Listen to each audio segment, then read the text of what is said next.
Hello అండి, నమస్తే. అందరూ ఎలా ఉన్నారు? ఇవాల్టి వీడియోలో వచ్చేసి వరలక్ష్మి వ్రతం చేసుకునేటప్పుడు తోరం అయితే తయారు చేసుకుంటాం కదా, అమ్మవారికి సమర్పిస్తాము. తర్వాత మనం కూడా కట్టుకుంటాము. వచ్చిన ముత్తైదులకు కూడా వాయనం ఇచ్చేటప్పుడు కడతాం కదా. ఈ తోరాన్ని కరెక్ట్ పద్ధతిలో ఎలా తయారు చేసుకోవాలి, తోర పూజ ఎప్పుడు చేయాలి, అమ్మవారికి ఎప్పుడు సమర్పించాలి, ఎన్ని ముడులతో తోరాన్ని తయారు చేసుకోవాలి అన్న విషయాలన్నీ కూడా ఇప్పుడు తెలుసుకుందాము. తోరం కోసం ముందుగా తెల్ల దారాన్ని 9 లేయర్లుగా తీసుకోవాలండి. 9 పోగులుగా తీసుకొని కొంచెం పొడుగా కనుక తీసుకుంటే 1 లేదా 1.5 మూర వరకు మీకు చెప్తున్నాను లెంత్ కోసం. అంత పొడుగు తీసుకున్నట్లయితే చేతికి చుట్టుకోవడానికి ఎవరికైనా కట్టడానికి కూడా వీలుగా ఉంటుంది. కొద్దిగా పొడుగు తీసుకొని ఎక్కడ కూడా తెల్ల దారం కనిపించకుండా చూస్తున్నారు కదా వీడియోలో, ఈ విధంగా పసుపు అంతా రాసేయాలండి. చక్కగా పసుపుని బాగా రాయాలన్నమాట. తర్వాత తోరానికి 9 ముడులు వేయాలి. ఈ తోరానికి ఇప్పుడు 9 ముడులు వేయాలి. కొద్దిగా మొదట్లో దారం వదిలిపెట్టి 9 ముడులు అయితే వేయాలి అండి తప్పనిసరిగా. వరలక్ష్మి వ్రతం రోజు చేసే పూజా తోరానికి 9 ముడులు వేసి ఒక్కో ముడిలో ఒక్కో పువ్వుని అయితే పెట్టి ముడి వేయాలి అండి. మీ ఇంట్లో ఏ పూలున్నా కూడా, ఒకవేళ రోజా పూలు ఉంటే రోజా పూలైనా, మల్లెపూలైనా, తమలపాకు అయినా కూడా పెట్టి ముడి వేయచ్చు.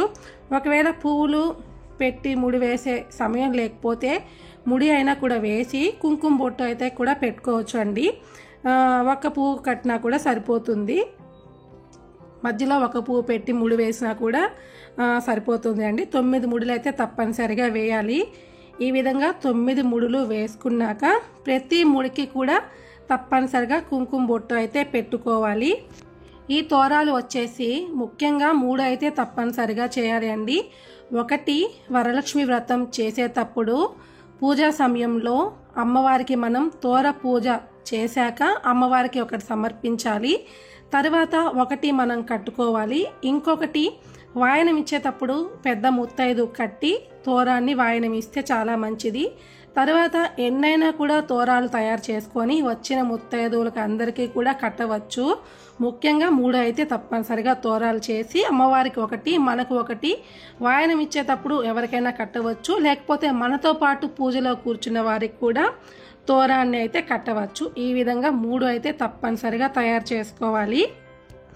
తోరం వచ్చేసి పూజా సమయంలో మనకు మధ్యలో తోర పూజ అని వస్తుంది అండి. మొదట్లోనే పెట్టకూడదు, తోర పూజ అని వస్తుంది. అప్పుడు తోరాన్ని అమ్మవారి ముందర సమర్పించి తోర పూజకి కొన్ని మంత్రాలు ఉంటాయండి, అవి చదువుకొని అక్షంతులు సమర్పించి తర్వాత తోరం చదివేటప్పుడు మంత్రం ఉంటుంది, అది చదువుకుంటూ మన చేతికైతే కట్టుకోవాలి. ఒకవేళ మీకు ఆ మంత్రం కావాలంటే కామెంట్ సెక్షన్లో తెలియచేయండి. నేను డిస్క్రిప్షన్లో అయితే మంత్రాన్ని ప్రొవైడ్ చేస్తాను. చూసారు కదా, ఈ విధంగా కుంకుమ బొట్లు అయితే పెట్టుకోవాలి. ఈ విధంగా తోరాన్ని తయారు చేసుకొని పూజా సమయంలో తోర పూజ వస్తుంది కదా, అప్పుడు మనం పూజించుకొని మంత్రాలు చదువుతూ మన చేతికి కట్టుకోవాలి. ముందుగా అమ్మవారికి సమర్పించి తర్వాత మన చేతికి అయితే కట్టుకోవాలి. పూజ అయిపోయిన తర్వాత మనతో పాటు కూర్చున్న వారికి కట్టవచ్చు. ఇంటికి వచ్చిన ముత్తైదువులకి వాయనం ఇచ్చేటప్పుడు కూడా ఈ తోరాన్ని అయితే కట్టవచ్చు అండి. తోరాన్ని అయితే ఇలా అయితే తయారు చేసుకోవాలి. 9 ముడులు వేయాలి. ప్రతి ముడికి కూడా కుంకుమ బొట్టు అయితే తప్పనిసరిగా పెట్టాలి. పువ్వులు కూడా పెట్టుకోవచ్చు, పెట్టకపోయినా కూడా పర్వాలేదు, ఒకటైనా కూడా పెట్టి ముడి వేస్తే సరిపోతుంది. చూసారు కదా, ఇలా తయారు చేసుకోవాలి అండి. తోరం ఎప్పుడు చేయాలి అంటే కనుక, మనం ఈరోజు పూజ చేస్తాం కదా, ఇవాళే తయారు చేసుకోవాలి. ముందు రోజే చేసి అలా పెట్టుకొని పక్క రోజు అయితే వాడకూడదు అండి. మనం పూజ ఎప్పుడైతే చేసుకుంటున్నామో ముందుగానే 1 గంట ముందు అయితే తయారు చేసి పెట్టుకోవచ్చు. ఈ విధంగా చిన్న చిన్న నియమాలు పాటిస్తూ వరలక్ష్మి వ్రతం పూజ అప్పుడు తోరాన్ని ఇలా తయారు చేసుకోవాలి. మళ్ళీ ఇంకో చక్కటి వీడియోలో కలుద్దాము. Thank you for watching.